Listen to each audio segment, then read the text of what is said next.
Hi friends, నేను మీ రమ్య. ఈరోజు అరటికాయతో చిప్స్ చేసి చూపించబోతున్నానండి. చాలామంది చిన్నపిల్లలకి అరటికాయ అంటే ఇష్టం ఉండదు కదా.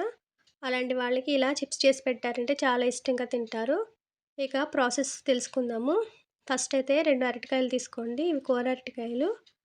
వీటిపైన తొడాలని కట్ చేసేసుకోండి. తర్వాత ఒక చాకు తీసుకుని ఈనెల దగ్గర ఘాట్లు పెట్టుకోండి.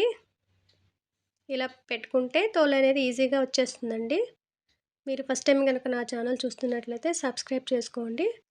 అలాగే పక్కనే ఉన్న బెల్ బటన్ క్లిక్ చేస్తే నేను చేసే ప్రతి వీడియో మీకు నోటిఫికేషన్ రూపంలో వస్తుంది.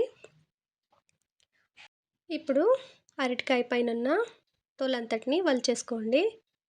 చాకుతో ఘాట్లు అనేవి మరీ లోతుగా పెట్టుకోకండి, పచ్చతోలు వరకే పెట్టుకోండి. ఇప్పుడు అరటికాయ పైన ఉన్న తోలంతటిని తీసేసాం కదా. ఇలా తీసిన వాటిని ఒక పళ్ళెంలోకి వేసుకోండి. ఇప్పుడు కొద్దిగా ఉప్పు, పసుపు కలిపేసి అరటికాయలకి బాగా పట్టించండి. ఇలా పట్టించిన తర్వాత కుకింగ్ అనేది స్టార్ట్ చేసేద్దాము. ఇప్పుడు స్టవ్ వెలిగించేసుకోండి. డీప్ ఫ్రైకి సరిపడా ఆయిల్ని పెట్టుకోండి. ఇలా ఒక స్లైసర్ తీసుకోండి. ఇలాంటి స్లైసర్తో వేస్తే చిప్స్ అనేవి చాలా సన్నగా వస్తాయండి. ఇప్పుడు చిన్న ముక్కను వేసి ఆయిల్ హీట్ అయిందో లేదో చెక్ చేసుకోండి. ఆ ముక్క పైకి వచ్చేసింది కదా. ఇప్పుడు అరటికాయ తీసుకుని స్లైసర్తో వీడియోలో చూపిస్తున్న విధంగా స్లైసెస్ అన్నిటినీ ఆయిల్లో వేసేసుకోండి. మీరు కట్ చేసి వేసుకుంటే కనుక ఈ చిప్స్ అనేవి ఒకదానికొకటి అతుక్కుపోయి సరిగ్గా రావండి. అందుకనే స్లైసర్తోనే వేసుకోండి. ఇప్పుడు వాటిని బాగా కలుపుకుంటూ దోరగా వేయించుకోండి. ఇవి లో ఫ్లేమ్ మీద వేయించుకోండి. వెంటనే కలర్ మారిపోతాయండి, అందుకనే జాగ్రత్తగా వేయించుకోండి.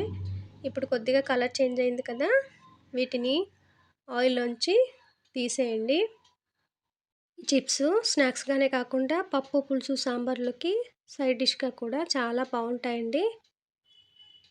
ఈ చిప్స్ అన్నిటినీ ఆయిల్లోంచి తీసి వేరే పళ్ళెంలోకి వేసుకోండి. ఇలాగే తీసుకున్న మరో అరటికాయని కూడా ఆయిల్లో స్లైసెస్ లాగా వేసుకొని ఫ్రై చేసుకోండి. ఆయిల్లో స్లైసెస్ వేసేటప్పుడు జాగ్రత్తగా వేడి తగలకుండా వేసుకోండి. ఇప్పుడు వీటిని కూడా లో ఫ్లేమ్ మీద దోరగా వేయించుకోండి. హై ఫ్లేమ్ మీద వేస్తే వెంటనే మాడిపోతాయండి, అందుకే జాగ్రత్తగా కలుపుతూ వేయించుకోండి.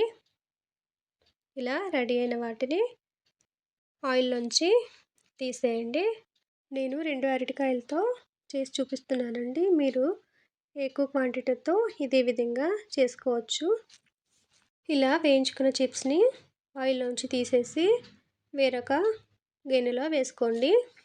ఇప్పుడు కొద్దిగా పసుపు, కొద్దిగా ఉప్పుని ఈ చిప్స్ పైన వేసుకోండి. ఉప్పు, కారం పట్టేలాగా చిప్స్ అన్నిటినీ బాగా కలుపుకోండి. రెడీ అయిన బనానా చిప్స్ని సర్వింగ్ ప్లేట్లోకి వేసుకుందాము. ఇంతేనండి, కేవలం 10 నిమిషాల్లో ఎంతో టేస్టీ అయిన బనానా చిప్స్ అనేవి రెడీ అయిపోయాయి. వీడియో నచ్చితే లైక్ చేయండి.